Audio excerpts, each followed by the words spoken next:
अस्सलाम वालेकुम दोस्तों, साहिल ट्रिक्स में आपको खुशामदीद कहता हूँ। दोस्तों, ये न्यूज़ अपडेट नहीं है बल्कि एक कंपैरिजन है कि एक गैर मुल्की अपने घर में एक दिन कैसे गुजारता है और अगर वही गैर मुल्की सऊदी अरब जाके मुसाफिर हो जाता है तो उसका एक दिन वहाँ पे कैसे गुजरता है। आज की वीडियो में मैं एक सिंपल कंपैरिजन आपको करवाने वाला हूँ।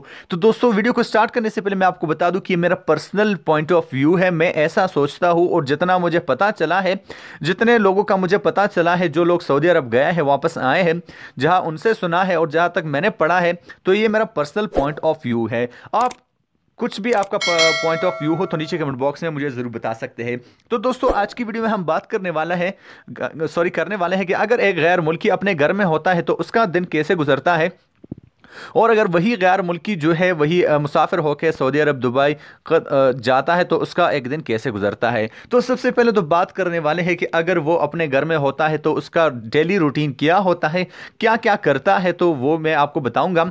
स्टार्ट करने से पहले आपसे एक छोटी सी रिक्वेस्ट है कि अगर आप मेरे चैनल साहिल ट्रिक्स पे नए हो तो चैनल को सब्सक्राइब कर लो, क्योंकि हमें सिर्फ 4000 सब्सक्राइबर चाहिए 1 लाख सब्सक्राइबर पूरे करने के लिए। तो आपके सपोर्ट से ये बिल्कुल मुमकिन है। तो वीडियो को लाजमी से लाइक कीजिएगा, क्योंकि लिखने की कोशिश कर रहा हो तो आप तो एनकरेज कर ही सकते हैं। 500 लाइक इस वीडियो पे कंप्लीट कर दो।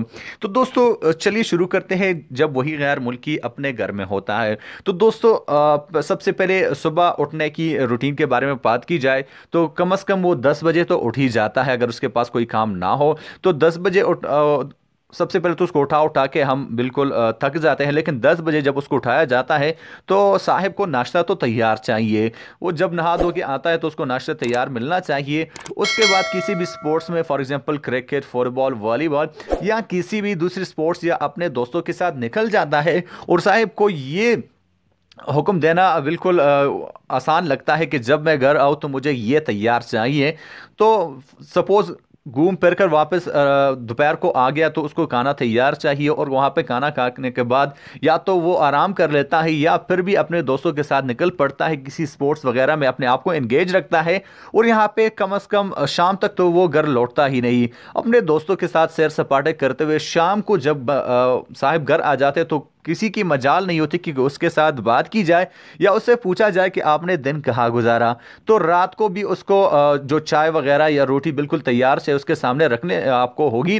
और उसके बाद तकरीबन रोटी खाने के बाद वो 12 बजे, 1 बजे, 2 बजे या सुबह तक बिल्कुल साहिब इंटरनेट में बिजी रहते हैं, फेसबुक वगैरह में बिजी रहते हैं। तो ये एक डेली रूटीन मेरे ख्याल में होता है उसका सऊदी अरब जाने से पहले।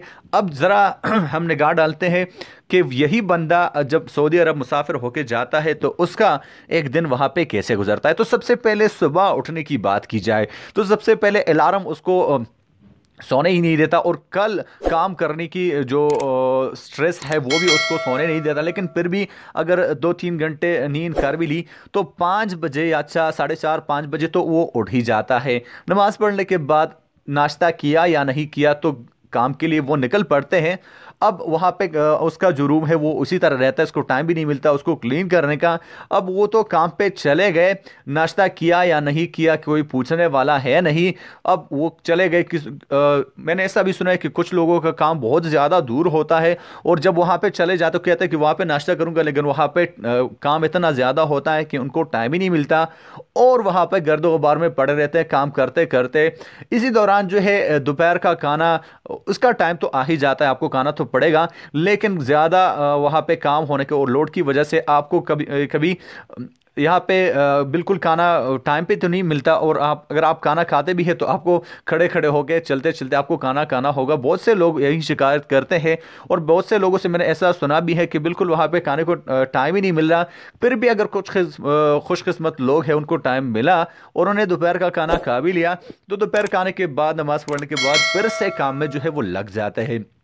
काम का दबाव इतना ज़्यादा होता है कि काम करते करते शाम हो जाती है और शाम को थका हारा वही बंदा अपने जो कमरे की तरफ आना या गाड़ी वगैरह में बैठ के अपने जहाँ पे वो रहता है उसकी तरफ जब आता है तो सबसे बड़ी मुश्किल ये होती है कि अब खाना कौन पकाएगा। फॉर एग्जांपल अगर ग्रुप हुआ तो फिर तो कोई मैनेज कर ही लेगा, कोई एक दूसरे पे दबाव डालेगा कि यार आज तो आप पका लो आप पका लो, वो वाली जो ज़बरदस्ती वो घर में करवाता है कि यार मुझे ये चाहिए वो चाहिए, वो तो वहाँ कर ही नहीं सकता। तो फिर भी अगर कोई खुशकिस्मत हुआ तो कोई वहाँ पे खाना बना लेगा, लेकिन सुबह उन्होंने रूम कैसे छोड़ा था वो अलग मसला, खाना ना होने का अलग मसला। तो अगर वो मैनेज कर भी ले तो इतनी थकान होती है दिन भर काम करने की। तो यहाँ पे शाम अगर होती है तो नमाज पढ़ के बिल्कुल सो ही जाते हैं। बहुत से कम ऐसे बंदे होते हैं जो 8-9 बजे तक वहाँ पे वो नींद नहीं लेते, लेकिन बाद में सब सो जाते हैं क्योंकि कल उन्होंने फिर से वही काम पे जाना है और फिर वही उनका दिन वही दोहराया जाएगा। अब वहाँ पे वो कैसे मुश्किल में है और हम यहाँ पे क्या सोचते हैं कि यार वो तो मज़े में है, सऊदी अरब में है और पता नहीं क्या क्या उसको क्या क्या सहूलतें मिलने वाली हैं, लेकिन हकीकत सिर्फ वही है जो वो जानता है और अल्लाह जानता है। तो अगर वो कुछ जगहों में जाके अच्छे तस्वीर बना लेता है तो हर कोई यही चाहता है कि यार मैं भी सऊदी अरब जाऊं, दुबई जाऊं, कतर जाऊं, कुवैत जाऊं, लेकिन उसके दिल के हाल से अल्लाह ही खबर है। तो यही एक कंपैरेटिव वीडियो जो है मैं आपके साथ शेयर करने जा रहा था। दोस्तों उम्मीद करता हूँ कि ये कोशिश आपको अच्छी लगी। वीडियो को पसंद कीजिए या नापसंद कीजिए, आपकी मर्जी है, लेकिन चैनल को ज़रूर से सब्सक्राइब कीजिए। मैं मिलता हूँ एक नए वीडियो के साथ, तब तक के लिए दीजिए इजाज़त। अपना ढेर सारा ख्याल रखिएगा, दुआ में याद रखिएगा। अल्लाह हाफिज़।